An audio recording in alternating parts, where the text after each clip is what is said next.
Sir Chhotu Ram की 76वीं पुण्यतिथि है। इस पर किसान नेता यहाँ पर पहुँचे और पहले पुष्पमाला अर्पित कर उनको नमन किया। साथ ही जो किसान नेता सर छोटू राम की जो लड़ाई थी किसान और व्यापारी वर्ग की, आज भी वही चल रही है। हमारे साथ बंदी पहलवान दीपक धनखड़ मौजूद है, क्योंकि आज भी वही लड़ाई जो सर छोटू राम पहले लड़ दिया है, किसान वर्सेस व्यापारी। देखो वही लड़ाई हमारे सामने फिर आ गई।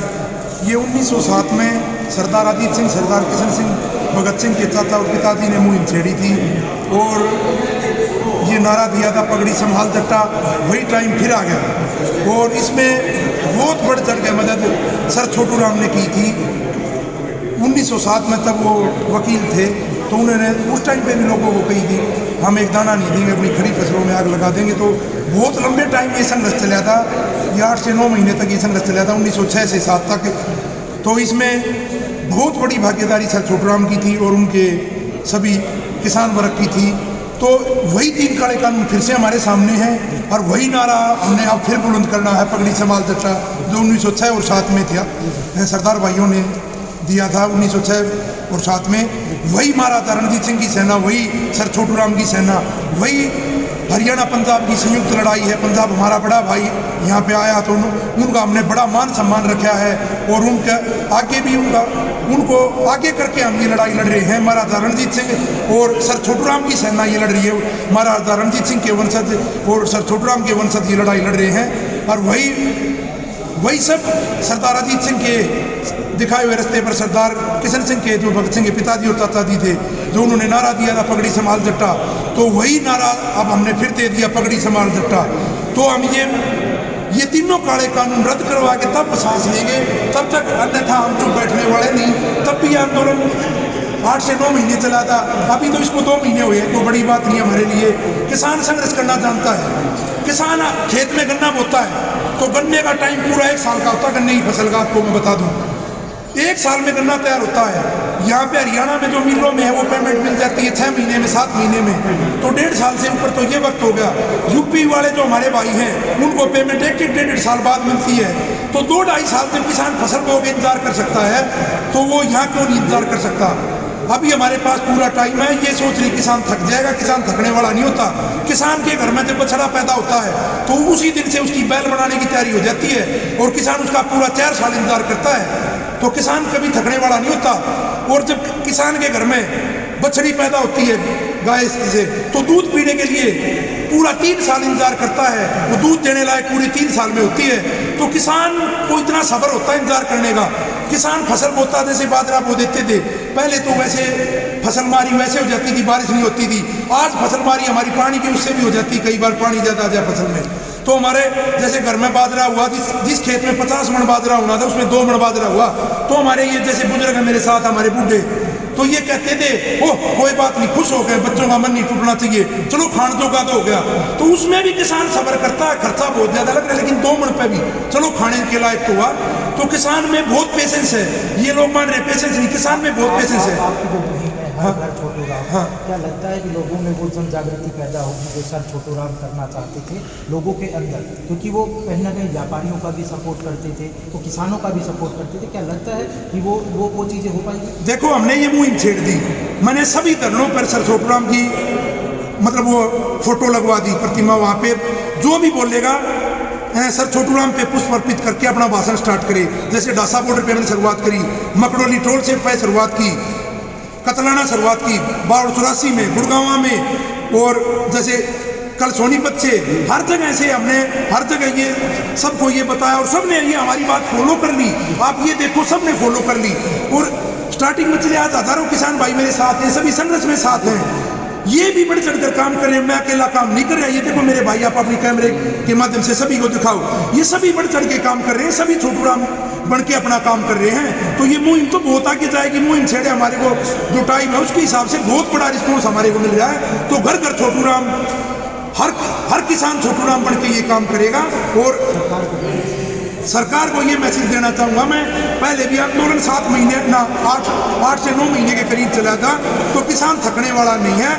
वही लड़ाई है पगड़ी संभाल जट्टा वाली, सरदार अजीत सिंह ने और सरदार किशन सिंह ने, भगत सिंह के चाचा और पिताजी ने जो छेड़ी थी, और सर छोटू राम ने उनका एक बहुत बड़ी मदद की थी, तो वही लड़ाई हमारे सामने है। इनको ये बता रहे हूँ मैं, हम थकने वाले नहीं और बाबा साहब के दिखाए हुए रास्ते पर हमने चलना है, क्योंकि हम संविधान के दायरे में रहेंगे।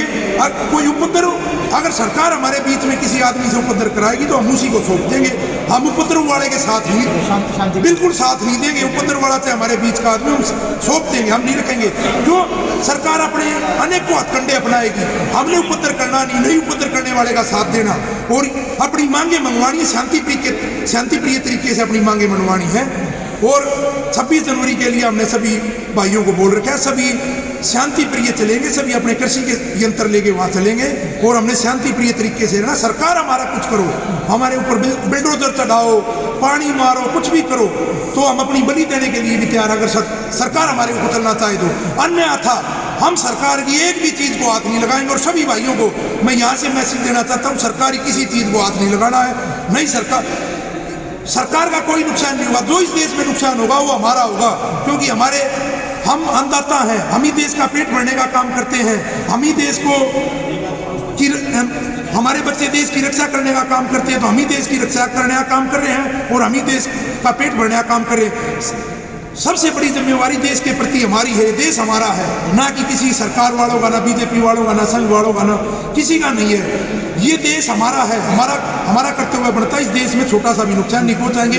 और सर छोटू राम के दिखाए हुए रास्ते पर उन्होंने आंदोलन 8-9 महीने चला दिए थे और सर छोटू राम ने 1933 में कहा था, अब भेड़ चाल मत चलो, अब शेर का रूप धारण कर लो, तो शेर का रूप धारण भी कर लेंगे, आगे बढ़ते चलेंगे और संविधान के दायरे में रहेंगे।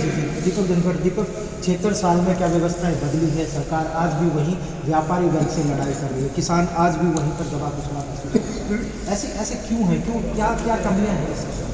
देखिए, आज सर दीनबंधु सर छोटू राम की पुण्यतिथि पर हम सभी ने उनके चरणों में पुष्प अर्पित करे, श्रद्धांजलि दी। और सबसे पहले तो मैं ये बात कहना चाहूँगा कि सर छोटू राम ने आजीवन किसानों के लिए संघर्ष किया और उन्होंने एक बात कही, भाई जिसका हाथ हाथ है और जिसके कपड़े माथे पसीने की दुर्गंध आया है वो मेरा बेटा है। और उन्होंने जो हमारे दलित और पिछड़े भाइयों ने, उन्होंने प्यार से सर छोटू राम को दीनबंधु का नाम दिया।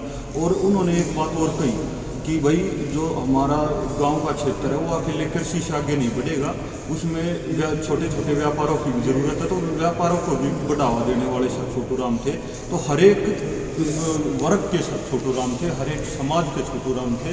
उन्होंने शिक्षण संस्थानों का भी बहुत ज़्यादा मतलब खुलवाए। और जो आज मैं सरकार को मैसेज देना चाहूँगा कि आप लोगों ने जब तो हमारे सर छोटू राम के ऊपर वोट बटोरने का तो काम कर लिया, जब आज किसानों की ये हालत आपने ये दुर्गति कर रखी है कि सारे देश का किसान रोडों पर बैठा है, तो आज भी आप सर छोटू राम की तरफ देखें। और मैं ये आह्वान करना चाहूँगा अपने जो ये आंदोलन चल रहा है इसमें, क्योंकि सर छोटू राम एक विचारधारा थी, एक सोच थी। सर छोटू राम की विचारधारा को लेकर प्रत्येक घर से छोटू राम बन के आप निकले और शांतिपूर्वक ढंग से इस सरकार को आपकी मांगे माननी पड़ेंगी। ये वास्तविक काले कानून। जी, मैं आपको दिखाता हूँ यहाँ पर सर छोटू राम की कुछ निशानियाँ भी रखी हुई हैं, जिसको बड़े ही मतलब भाव से सजा हुआ है। मैं आपको दिखा सकता हूँ, वो कपड़े हैं सर छोटू राम के जो यहाँ पर रखे हुए हैं। ये यहाँ पर पगड़ी जो, क्योंकि जो बार में जो आंदोलन हुए थे पगड़ी समाज था, ये पगड़ी का मान वो समझते थे। वो पगड़ी का केस यहाँ पर रखा हुआ है। सर छोटू राम के घर से जो तलवारें थी वो यहाँ पर मिली है। साथ ही मैं आपको बता दूँ कि हुक्का, जो कि हुक्का यहाँ पर है, जो सर छोटू राम के वहाँ से घर से प्राप्त हुआ था। चिमटा यहाँ पर मौजूद है। 2004 में अभय सिंह चौटाला द्वारा ये सभी निशानियाँ यहाँ पर लाई गई थी। काफ़ी समय हो गया। सर छोटू राम ने जो चीज़ें किसानों के लिए की, जो छोटे व्यापारियों के लिए की, जो सोच उन लोगों में जन जागृति पैदा करी, वो सभी चीज़ें हैं। सर छोटू राम ने साहूकार पंजीकरण एक्ट जो बनाया गया था, कृषि उत्पादक मंडी अधिनियम 1938 के जो कानून हैं वो यहाँ पर हैं। साथ ही व्यवसाय श्रमिक अधिनियम 1940 में जो बनाए गए थे, 1912 में 1915 में जो जाट गजट था वो बनाया गया था।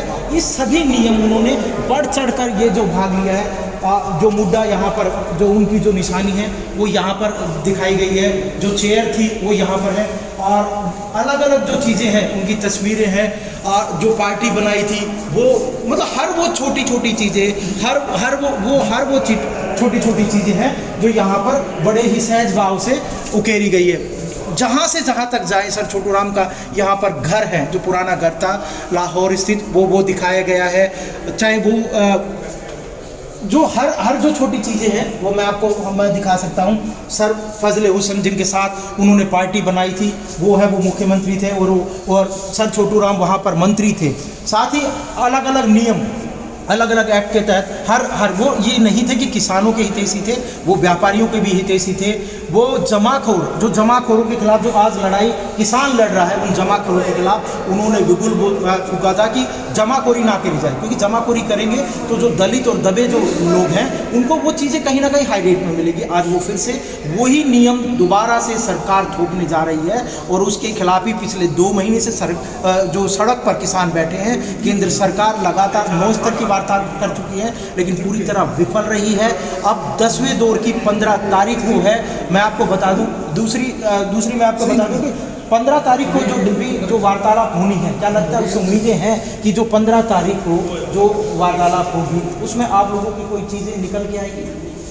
देखो रमाकांत जी, मैं आपके चैनल के माध्यम से बताना चाहता हूँ, हमने तो इन पे उम्मीद रखी ही नहीं है। हम अपनी तैयारी में लगे हुए हैं, और ये अगर मान जाते हैं, आज मान जाओ 15 तारीख छोड़ो, हमने मीटिंग किस लिए करनी है? ये तीनों काले कानून निरस्त कर दो और MSP पे एक्ट बना दो। मीटिंग करनी किस लिए है? तोमर साहब ये कह रहे हैं कि वो लोग तो कुछ अपनी तरफ से तो देते ही नहीं है, बस एक ही चीज़ पर अमेंडमेंट के लिए हम लोग तैयार हैं। सिर्फ वो एक जिद पर अड़े हुए हैं कि तीनों कृषि कानूनों को रद्द कर दिया जाए। अमेंडमेंट से कोई हल नहीं निकलेगा। देखो, आप पहले मेरी बात ये सुनो। उन्होंने जो MSP की बात चल रही थी, सबसे पहले MSP पे एक्ट बना के दे दिया, उन्होंने कानून बना के दे दिया। कहाँ दे दिया? हमारे को तैयार है, वो बार ये कह रहे हैं कि लेकिन जो कृषि अध्यादेश के तीनों काले कानून आप सिर्फ निरस्त करने पर अड़े हैं अमेंडमेंट के लिए। देखो, लिखित से कुछ नहीं होता, एक्ट बना दो, उसके बाद हम आगे भी बात कर लेंगे। पहले MSP पे एक्ट बनवा दो आप, फिर हम बात करने के लिए तैयार हो जाएंगे। सबसे पहले MSP पे एक्ट बनाकर हमारे को दे दो, तो सरकार में कुछ, फिर हमारे को ये लगेगा, सरकार पे कुछ भरोसा लगेगा, तो हम देख लेंगे, यानी बात बन सकती है। हम वो आगे देखेंगे, एक कदम वो आगे, हाँ, एक कदम फिर हम सोचेंगे पहले MSP पे कानून बनाकर हमारे को दे दो, उससे आगे फिर हम बात भी कर लेंगे। जी बिल्कुल। 15 तारीख का इनका कहना है कि पहले सरकार अपनी तरफ से विश्वास जताए कि किसानों को कि वो MSP पर कानून बनाए, लिखित में दे, उसके बाद ही किसान शायद फिर एक कदम आगे बढ़ेंगे, इससे बात बनेगी। क्योंकि सरकार और किसान अगर दोनों ही एक जिद पर अड़े रहेंगे तो बात बिल्कुल नहीं बनेगी।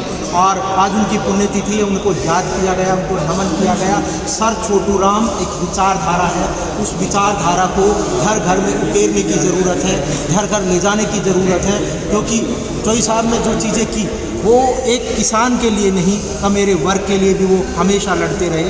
जब 1945 में जब उनका स्वर्गवास हुआ तो वाकई पूरा देश स्तब्ध रह गया, क्योंकि उन्होंने एक किसान मसीहा को खो दिया। और एक और बात थी, वो एक ऐसे थे जो अंग्रेज़ों ने सर की उपाधि, ये वहीं मुसलमानों ने रहबर आज़म और दीन बंधु की उपाधि, ये तीनों ही सर छोटू राम को प्राप्त हुई। शुक्रिया।